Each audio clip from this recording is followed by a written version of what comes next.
Hello दोस्तों, नमस्कार। दोस्तों, आज हम पेट्रोल पंप पर अधिकारों के बारे में बात करेंगे। क्या आप जानते हैं कि पेट्रोल पंप पर भी हमारे कुछ अधिकार होते हैं? अगर आप नहीं जानते हैं तो आपको ज़रूर जानना चाहिए। और वीडियो के आखिर में आपको कानून से जुड़ा एक रोचक तथ्य भी बताऊंगा, यानी कि एक इंटरेस्टिंग लीगल फैक्ट। तो मेरे साथ आखिरी तक बने रहिएगा। मैं हूं एडवोकेट मलकेश विश्वकर्मा। दोस्तों, जब हम पेट्रोल पंप पर पहुंचते हैं, वहां पर फ्यूल अपने वाहन में डलवाते हैं, ईंधन अपने वाहन में भरवाते हैं, तो वहां पर भी हमारे कुछ राइट्स होते हैं, कुछ अधिकार होते हैं, जिनके बारे में सभी को जानना चाहिए, जिनके बारे में सभी को जानना बहुत ज़रूरी है। सिर्फ पेट्रोल पंप पर इतना ही नहीं हमें करना होता है कि हमारे वाहन में ईंधन अगर नहीं रह गया तो हम गए और हमने ईंधन भरवाया, बस चलते बने, इतना ही नहीं। वो कौन सी चीज़ें हैं जो हमें वहाँ पे मिलनी चाहिए, फ्री में मिलनी चाहिए, मुफ्त में, और ज़रूर मिलनी चाहिए, क्या है वहाँ पर हमारे अधिकार, हम इन्हीं के बारे में आज बात करेंगे। दोस्तों, हमारे देश में 58,000 से ज़्यादा पेट्रोल पंप हैं, जिनमें से ज़्यादातर सरकारी तेल कंपनियों, इंडियन ऑयल, हिंदुस्तान पेट्रोलियम और भारत पेट्रोलियम से संबंधित हैं। पेट्रोल पंप पर जो हमारा पहला अधिकार है वो ये है कि शिकायती बॉक्स, वहाँ पर शिकायती बॉक्स या रजिस्टर रखा होना चाहिए। अगर हमें वहाँ के कर्मचारियों से, किसी के मैनेजर से, मालिक से या कंपनी से, वहाँ की किसी से कोई शिकायत है तो हम उसमें लिख के शिकायत पेटी में डाल सकें या रजिस्टर में वो शिकायत कंप्लेंट दर्ज कर सकें। इसके लिए वहाँ पर शिकायती बॉक्स या रजिस्टर ज़रूर रखा होना चाहिए। दूसरा अधिकार, मुफ्त हवा अपने वाहन में डलवाने का अधिकार। पेट्रोल पंप पर हमें एक पेट्रोल वाहन में ईंधन डलवाने के अलावा मुफ्त हवा भी अपने वाहन में भरवाने का अधिकार मिलता है।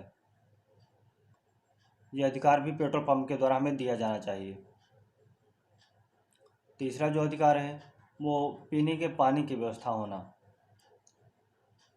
दोस्तों, हर पेट्रोल पंप पर पीने के पानी की व्यवस्था होनी ही चाहिए, अगर नहीं है तो ये गलत है।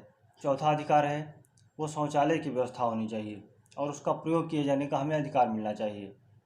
हर पेट्रोल पंप को शौचालय की सुविधा रखनी ही चाहिए।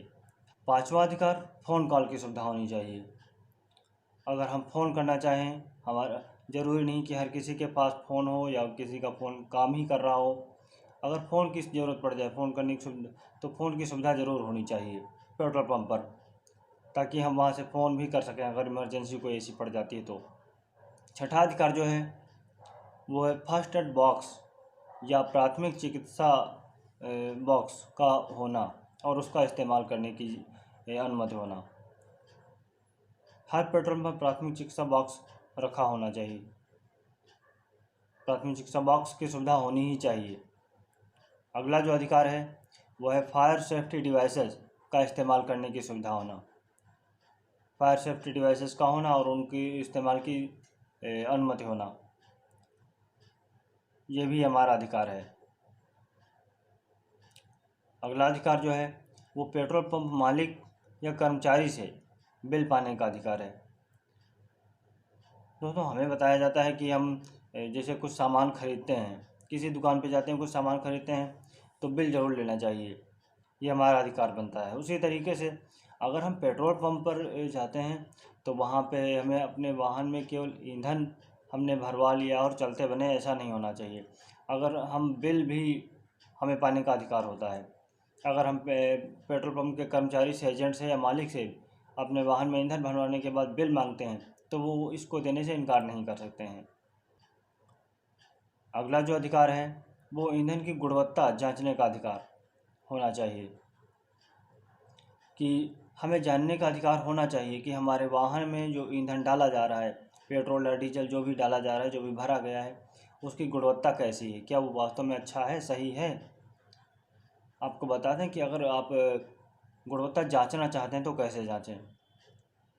नोजल से पेट्रोल या डीजल फिल्टर पेपर पर गिराना चाहिए, कुछ बूंदें गिरानी चाहिए फिल्टर पेपर पर। ये फिल्टर पेपर कहाँ से मिलेगा? फिल्टर पेपर हमें पेट्रोल पंप से ही मिलेगा। पेट्रोल पंप के मालिक, एजेंट जो होते हैं या मैनेजर, जो वही फिल्टर पेपर की सुविधा मुहैया कराएंगे। ये हमारा अधिकार बनता है और उनका कर्तव्य बनता है। तो जब नोजल से फिल्टर पेट्रोल या डीजल हम फिल्टर पेपर पर गिराते हैं उसकी कुछ बूंदें, तो बूंदें गिराने के बाद में वो 2 मिनट में उड़ जाना चाहिए और फिल्टर पेपर पर बूंद का रंग गुलाबी हो जाना चाहिए, उस पर कोई दाग नहीं रहना चाहिए। फिल्टर पेपर पर अगर कोई दाग रह जाता है तो इसका मतलब है कि उसमें मिलावट है, वो मिलावटी तेल है, मिलावटी ईंधन है। अगर कोई दाग नहीं रहता है तो शुद्ध है, आप निश्चिंत रह सकते हैं। तो दोस्तों ये थे हमारे पेट्रोल पंप पर कुछ अधिकार जिनके बारे में हमने जाना, जो बहुत ही महत्वपूर्ण है सभी के लिए जानना। और अब हम ये भी जानेंगे कि पेट्रोल पंप पर पेट्रोल पंप की शिकायत हम कैसे कर सकते हैं।